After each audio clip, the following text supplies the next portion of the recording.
Advance to action stations. Hello and welcome. Today we are in the new Tier 10 Royal Navy destroyer, the Druid. The ship was given to me by Wargaming. She is an AP only destroyer with no torpedoes. Effectively she is half of a Minotaur. Because a Minotaur is the head of a bull and the body of a human, I'm guessing the Druid is more the human part. And because she's a Druid, obviously she just shapeshifts to be like a Minotaur. Although, I guess maybe it's not quite accurate, because Druids usually also have some kind of summons or companion creatures, and well, the Druid obviously lacks torpedoes, therefore maybe the Royal Navy really needs to rethink some of their naming decisions.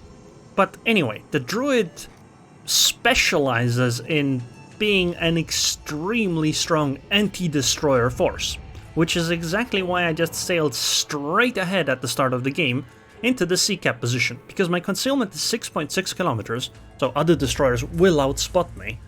I have to use islands so that the destroyers are suddenly surprised, so that we spot one another at the same time, and then we start a gun duel. When I say that the ship is basically half of a Minotaur, I'm talking about the guns. She has basically half the damage output of a Minotaur, while having AP that's very similar. So this AP does not overpen on destroyers. It doesn't overpen on destroyers, but it does have some cruiser characteristics in terms of shell flight time. The shells of this ship actually fly faster than Minotaur shells. Not by too much, but faster still. Penetration is slightly lower than Minotaur though, so you're not doing quite the same citadels as the Minotaur does, but obviously you can citadel some cruisers at 6 to 8, maybe 10 kilometers depending on the cruiser. Battleships though, probably not happening. But because you have half of a Minotaur in DPM, even though the ship only has 4 guns, Minotaur has 10, but you still have 293k AP DPM, Minotaur has 600k, but as a destroyer you can take more skills that increase your DPM, so it is roughly half. When I first heard of the ship and just saw the stats on paper, my initial thought was, wow, so they made an even worse Friesland? I suppose she has a heal, so maybe she won't be quite as bad as I think. And then when I played my first match in her, my thoughts were, wow, this is one of the most OP ships I've played. But ever since then I've played a fair few extra matches and my opinion has moved more towards the middle. Because while she's excellent against destroyers and some cruisers or anything that shows broadside over time, she lacks punch. She can't instantaneously deal a huge amount of damage like other destroyers can with torpedoes.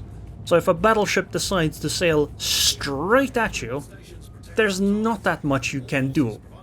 Whereas other destroyers will just torp them and get an easy kill. But speaking of Minotaurs, she is pretty good at fighting cruisers that show her broadside, especially at these kinds of 8 kilometer ranges. By the way, because all of my guns are at the front, I can just show only my bow towards something like that Minotaur, and I don't really have to worry about her AP firing in return. Meanwhile, she has a lot of trouble actually angling against me, because showing almost any angle at all, well, allows the excellent auto bounce angles to do their job. And I mean, you can see, she's just taking damage. Oh no, she's showing broadside. Now she can actually be citadel. I didn't actually notice at the time, but you can citadel a Minotaur, as you just saw, from this range, easily. Yeah, that's rough, Minotaur. I think your game's done. I should have aimed here lower, obviously, right? I just didn't know at the time, and didn't quite realize in the combat. But see, I just keep my bow directly towards her, and she basically did no damage to me in return, right? Meanwhile, I just took her out. Obviously, she showed broadside, but even when she was sailing away at an angle, we still did constant damage. And this is just amazing. And it works against battleships and destroyers as well. On top of that, keep in mind that she has Royal Navy acceleration, which means that she goes from a standstill to decent speed very quickly. So when you just point your bow towards someone, with your extremely narrow profile because you're a destroyer, you also have no citadel, you just sit there and you just shell. and it's very difficult for the enemy to shoot you to deal massive damage in a turn. On top of that, you also have heals, right? These are the same heals that Daring has, but I mean, you can be kind of tankier because of the way you have to position. Or you don't have to position, I suppose, to use all of your firepower. Just having frontal guns is pretty great, actually. By the way, these don't do 360s, even though I kind of felt like they would. I don't know why. Maybe it's because I've played some of the other Royal Navy ships. They are 127mm, so it's actually kind of funny how 4 127mm guns kind of equal, you know, 5 152s or whatever Minotaur has. But yeah, she's pretty great when fighting destroyers. The main issue is just her concealment. She has 6.6 kilometer concealment, so other destroyers will see her coming and will probably try to run away, because you really don't want to challenge this ship with a destroyer in a gunfight. Because if you aren't perfectly angled at her, you know, where you just go straight bow on, you're gonna take so much damage. Look at this, Daring 16k HP, 9k, 7k. Oh, she's actually trying to play around. Oh, she's smoked. Oh no. Okay, I think she's actually running. I do have Hydro, but this is the same Royal Navy Hydro, which isn't gonna spot from far away, but it does keep you safe from torpedoes. I'm just gonna run after that Daring. I mean, the smokescreen keeps me covered, and it's not like the Daring is really fast and can run away, right? Once I get past the smoke, I'm gonna see the Daring and just finish her off. And then I'll just sail away, because I have basically the same smokescreen Daring does, so it's really easy to disengage when necessary. In fact, I'm already gonna start turning away so the Montana doesn't get a great shot on me. Oh hey, Daring. Nice 4k HP you have there. It would be a shame if anything were to happen to it, huh? And yep, there it is. Now we smoke. And we're safe. Sure, we took some damage, but we just basically deleted the tier 10 destroyer. So yeah, I'd say she's pretty damn good at that.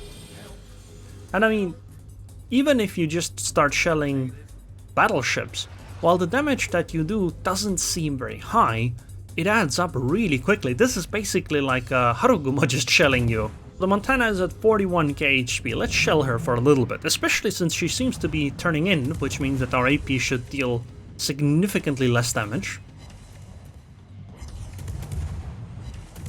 Smoke is dissipating in 6 seconds. I should probably not fire once that happens. Well, in this 10 seconds or so, we did what? 4,000 or 5,000 damage to that Montana that was angling at the time. I mean, that's pretty decent. But again, as I mentioned earlier, because she lacks torpedoes, if that Montana just keeps sailing towards me, even if I had a smokescreen or anything like that, there's very little I could do to dissuade her from actually pushing towards me. Oh, is she showing sight? Okay, this is the one part where only having front guns can be an issue. I would like my ship to be turned the other way.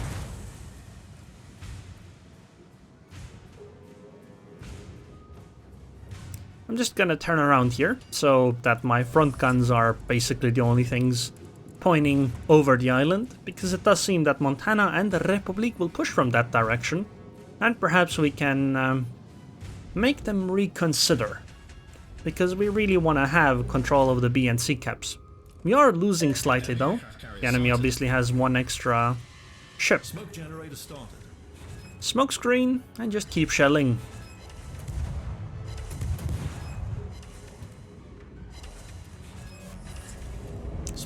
By the way, on this ship, you really want to just hold down the mouse button to fire, because it has such fast reload. Especially when Adrenaline Rush starts kicking in. You really don't want to just keep clicking over and over and over.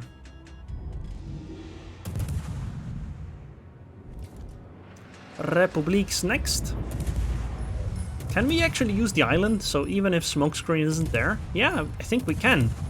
One thing I did consider, which I haven't actually used, is to use the destroyer range upgrade, or range skill, that the captain has. Because if the shell flight time is actually better than Minotaurs, maybe actually having more than 12-kilometer range would be a good idea. Because you would effectively be playing like a cruiser anyway. I guess I was worried that I'd be spotted while firing, but apparently not, even from this tiny island behind me. So I can just keep firing, I suppose. Look at those shells. Even though this is just 2 turrets. On a destroyer, no less, but still. It's dealing damage. It seems that the Nevsky is over here. Yeah, I guess that means I have to turn around and leave this place. Or maybe we can just keep reversing and take out the Smolensk. I mean, look, she's basically there with like 4,000 HP. We just need a few shell hits. Look at how quickly this destroyer accelerates like other Royal Navy DDs too. It's just such a joy. We're already at 20 knots. We're at 30 knots. Yeah. On this ship, basically you just hold down the left mouse button and you just deal damage. And you deal damage, and you deal damage. Anyway, we need to defend the B cap. Oh, something's in there. Is it the Smolensk again? I mean, it could be, because she was exactly on the edge. And if she's in a smoke screen, yeah, that's actually a pretty good plan for her.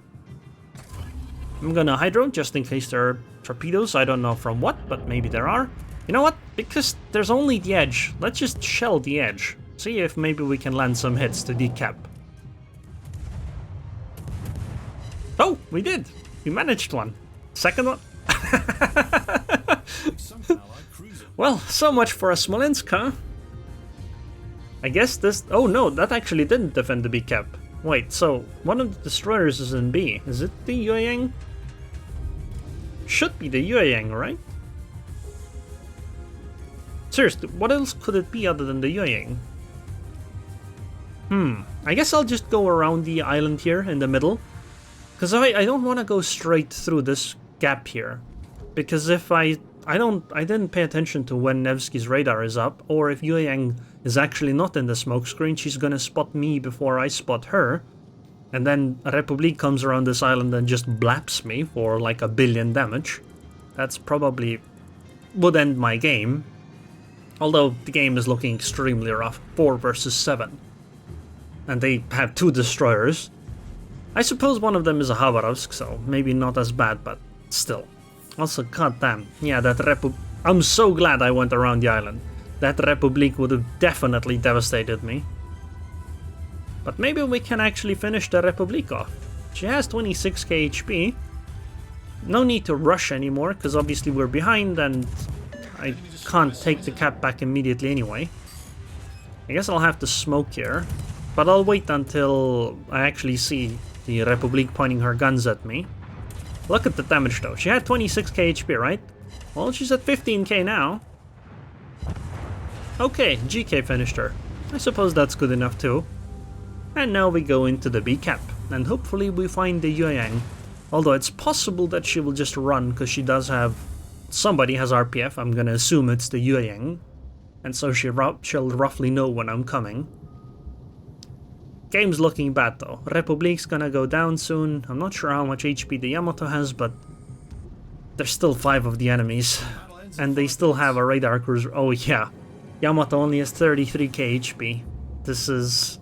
not gonna work out. They have a little too many battleships.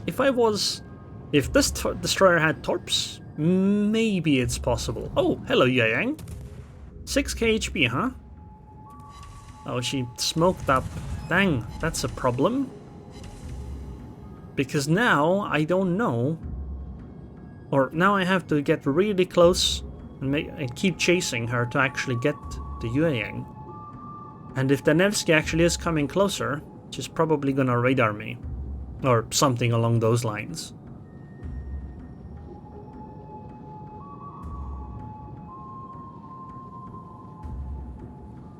Ah, come on, Nevsky, why are you this close? Oh, we actually caught the Yueyang. Well, goodbye to your 3000 HP. And now we point our bow directly towards the Nevsky and hope for the best. because that's the only thing that can work. I have 5,000 HP, okay? That's a Nevsky at 5 kilometers. This is gonna be difficult, okay? And by difficult, I mean literally impossible. We're down to 3k, but I am just pointing my bow towards her. I'm gonna reverse, then go forward again, then reverse, or try doing maneuvers like that to hopefully just mess up. One of my front turrets got broken, so I only have half my firepower. But unfortunately, that was nowhere near enough. I mean, we actually took out half of the HP of that Nevsky, still with our 5k left, but it wasn't enough. I do think I did my part though, and Yamato is in for a face full of torpedoes in a moment. And there they are. Goodbye, Yamato. And unfortunately, this was a loss. Wait, did I post 2 losses in a row? Wow. Do I ever actually win any games these days? God damn it. Anyway, sadly, it didn't work out. But 154k damage. I sunk 4 ships, 2 solo caps. I even got 4 citadels on a cruiser. So, pretty damn cool. And I actually really enjoyed playing this ship. It's way better than the numbers that I saw on the stat sheet suggested, but it wasn't quite as OP as my initial impression of the ship was. I suppose I just got extremely lucky fighting destroyers, because, I mean, even think of this game, right? I had such a great time fighting both of the DDs that I actually ended up fighting. It was mostly the bigger ships that ended up not an easy target. 1,855 base XP on a loss, okay? On a loss, but sadly that Nevsky did even better. Seriously though, I would be number 4 on the winning team. 300 penetrations, 46 non-pens, and very few ricochets. The AP is excellent. 60 to 75 degree autobounce angle. Also, 483 shells hit from 790 fire. That's way more than half or 50% hit rate. Also, I got 117 of the 120 capture points on our team. I feel that I was the only DD on our team, apparently. Unfortunate. But it is what it is. So, these are the commander skills that I used: incoming fire alert, last stand, survivability expert, a concealment expert, superintendent obviously because you have a heal. Then I went adrenaline rush, extra heavy AP shells, and main battery and AA specialist.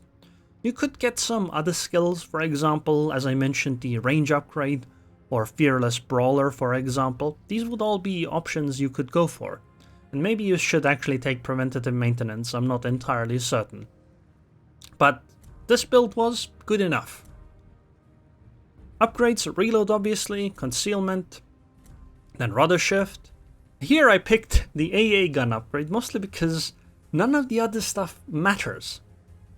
Turret traverse is already fast enough, you don't need better dispersion because you're a destroyer, and the smoke generator should be a straight downgrade rather than an upgrade at this point. Second slot engine room protection. Wait, shouldn't that be hydro? Yeah, this should be the hydro upgrade. Wait, let me fix that quickly.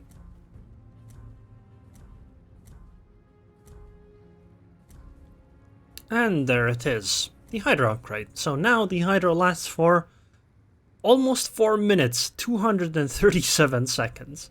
And then main arms modification 1. I found the Druid fun. She will be available for 56,000 research points in the Research Bureau. So anyways, I hope you guys enjoyed this video. I would like to thank the patrons and Patreon. Thank you very much for your continued support, and I hope I'll see you guys next time.